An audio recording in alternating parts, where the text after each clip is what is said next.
Howdy, how you doing? Um, Coach Primo here. We're on assignment 8. We're skipping assignment 7 and going straight to 8. And the title of the lesson is Making Sense of Credit. This is in the finance unit, unit 6 of advanced quantitative reasoning, written by the Dana Center from the University of Texas in Austin. Well, let's get right to it, and we'll check and look and see exactly what we can find out about this. First of all, the Bellringer. What do you think credit applies to in financial sense? And what kinds of credit offers have you seen in advertisements or mailings? And when are high interest rates a benefit, and when are they a detriment?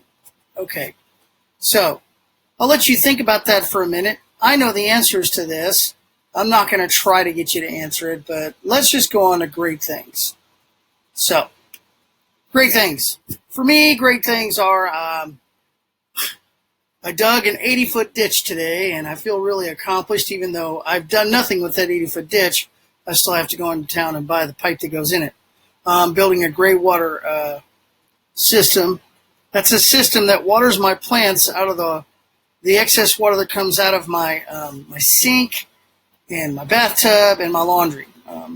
All of that has, yes, I realize that, oh, that's kind of gross. Not really, because the sediment that comes out of those is actually compost that the plants that I will water will use. And I've got a system that filters all the bad stuff out anyway. I'm just going to use mulch and sand, and that'll actually filter the stuff. So, in the meantime, let's get on. Share any great things you have with me. I'd love to share it with your classmates. Let's move on. Lesson objective today. The assignment, SAS 8, is the objective is I can analyze credit card statements to understand credit and calculate finance charges and APR. Okay, so what we're looking at here is a credit card statement. Okay, it's kind of complicated, but not really. Let's think of it this way, okay? Let me back up one slide. The following is a monthly statement from a typical credit card company, and parts are left out or intentionally denoted with a bunch of question marks and highlighted in gray so that we can figure it out. So let's see, we've got to figure out what the finance charges are, what the new balance we owe, or what the new balance is owed to them, the number of purchases total purchases and total cash that's available, average daily balance, and the finance charge due to the periodic rate. We're going to have to calculate the periodic rate too. Let's move on. Notice that the opening and closing dates at the top of the statement. 7/19/08 to 8/18/08. That's a total of 31 days in this statement. That's because July has 31 days. All right. Use the information in the statement to determine the balances throughout the month and then calculate the average daily balance for these purchases. So from 7/19 to 7/22, we start with a previous balance of $23.42.51. Now on 7/23, there was a gas charge of $70.61. That gets added to the balance because the balance is what we owe. So $24.13.12, we added it to it. On 7/24, we had not only a payment to the bank, we also had a charge to the hardware store for $139. So it's actually, we're going to add $39. We subtract 100, add 139. The difference is $39 added to it. We go to $24.52.12.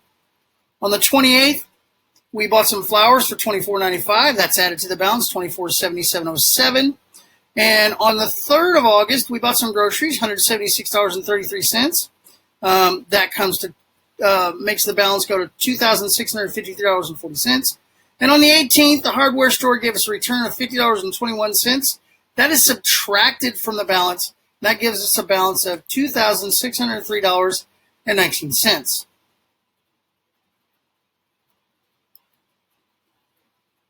So, note that the daily balance is the amount that is owed or the total amount you borrowed from the bank using your credit card.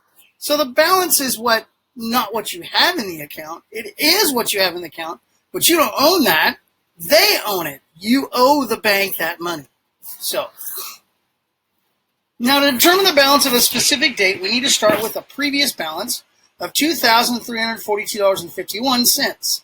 We make changes based on the transactions on the dates they occurred. Notice we went through this already, but I'm going to go step by step. On 7/23, $70.61 was spent on gas. So from the opening date on the 19th until the day before this transaction, the balance in the account was that amount, $2,342.51. For a total of 4 days. It had this balance for 4 days. That includes the day we started, the day of the opening, July 19th, until the day before the first transaction, July 22nd. Now, on the 23rd, $70.61 was spent on gas, and this is out of the previous balance. So we add 70.61 to 23.42.51. We come up with $2,413.12. That's only for a total of 1 day. Why? Because the very next day there's another transaction. 24th, there was a $100 payment made, $139 spent at the hardware store. Payment is subtracted, and the charge is added to the previous balance. We subtract the $100, add the $139 difference. Adding 39 makes it $24.52.12. That's 4 days. That includes the 24th, the day of the transactions, until the 27th, which is the day prior to or the day before the next transaction. And so that gives us $24.52.12 for 4 days. On the 28th, we spent $24.95 on flowers. Added the balance, we get a total of $24.77.07, and that's in there for 6 days from the 28th to the 2nd. Now think about this: 28th. We don't include the 3rd because that's the day of the next transaction. So 28, 29, 30, 31, 1, 2, 6 days.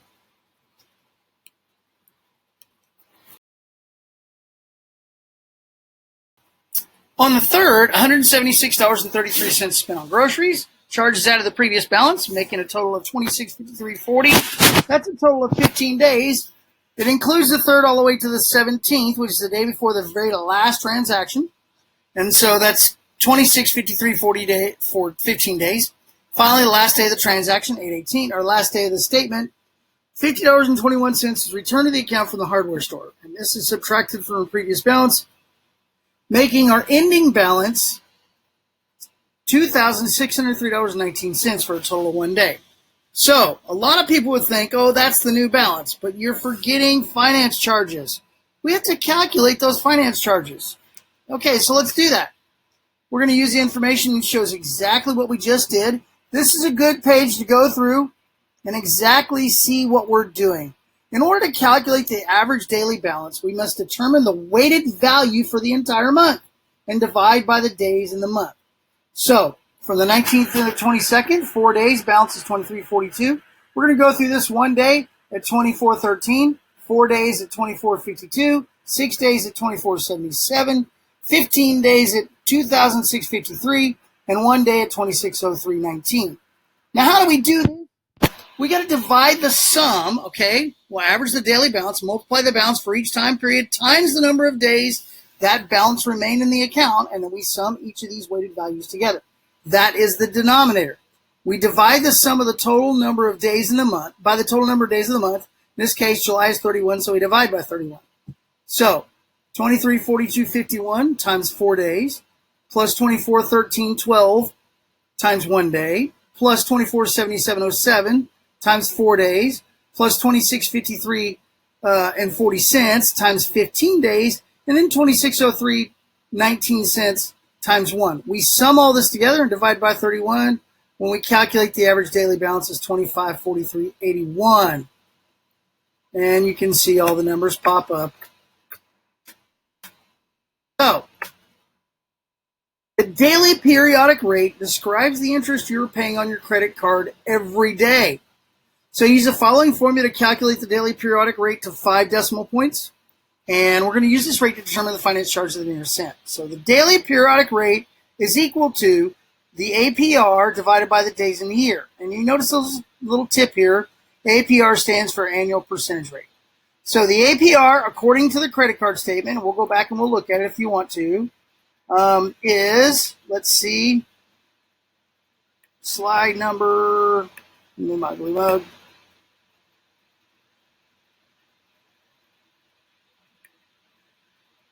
that's not it. Okay.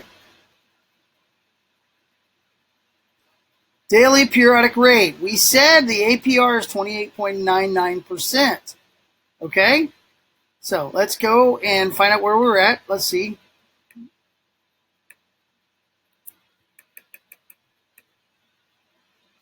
So 28.99%, that's where we got it from, days in a year.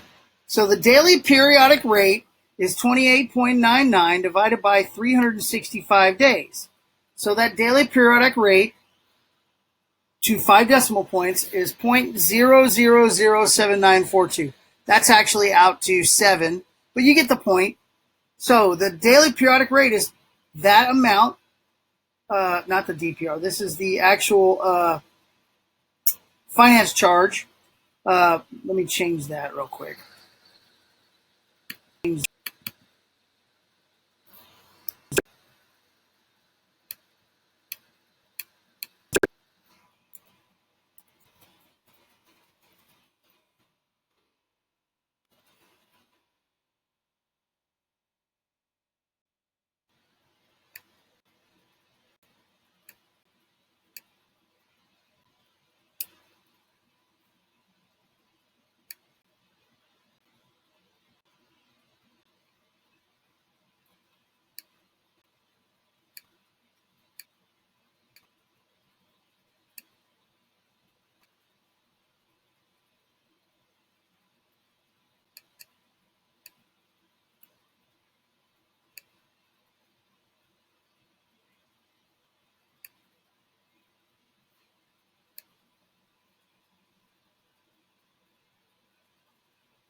Okay, so the daily periodic rate describes the interest you're paying on your credit card every day.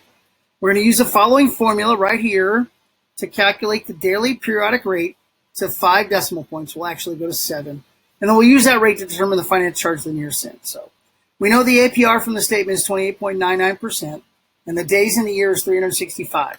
So we'll take those pieces of information and find the daily periodic rate of 0.00007942. And then we're going to multiply that by the average daily balance. And then we're going to multiply that by 31 days. So we're going to charge them interest, this amount, for 31 days. And that comes out to $62.62 for a finance charge. All right, we're going to calculate the new balance considering credits, debits, and finance charges. So from the statement, we know that the opening balance is $23.42.51. We subtracted payments, $150 and 21 cents.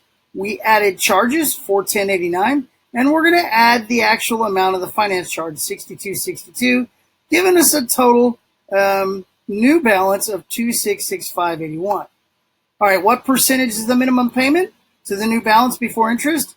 Now, we know that we were going to pay $93.30. That was the minimum balance. We're going to divide that by the new balance, or the minimum payment. We're going to divide that by the new balance, and it comes out to 3.5%. Marcos has a credit card with an APR of 22.75% and a current balance, which is owed, of $14,677.90. Now, if Marco uses the same percentages from the previous question, 3.5%, what is a minimum payment to the nearest cent? All we have to do is multiply this amount, okay, by 0.035. And that's what we did. 0.035 is $513.73. If we use that minimum payment from the last question, how long will it take him to pay off the current balance, assuming he doesn't add any more charges to a credit card? And then how much interest would paying only the minimum every month cost him? Okay, so let's look at that. We're going to use our time value of money solver in the TI-84 Plus. So this is not filled out, but I'm going to fill it out. We know the interest rate is 22.75%. That's according to what it said. Principal, present value, we actually owe them $14,677.90. Now, notice it's positive. That's because the bank loaned us that money. We have a balance that much of what we owe, so it's positive because it went from the bank to our wallet. So that's why it's positive. Regular payments, $513.73. We're paying the bank $513.73 every month. That's why it's negative. Future value, we want it to be zero. We want to pay it off. Payments per year is 12. Compounding periods per year is 12. What is the minimum payment? How long will it take? It's about 42 months, I think. That's what it is. Interest cost about 68.98.76, which is 513 times 42. That's the payment. That's total payments minus 1467. So it's going to take us 42 months or 3.5 years to pay it off. And I'm going to launch you with this. We've been pre-approved by this credit card company to give them a loan. Yes, that's exactly what you do when you get a credit card company. That's kind of funny if you think about it. We can give them a loan. All right, you should be answering questions as you go along.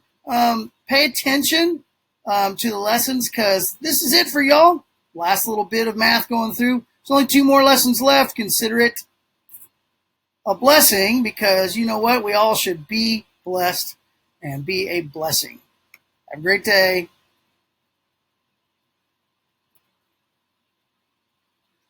Be blessed. Be a blessing.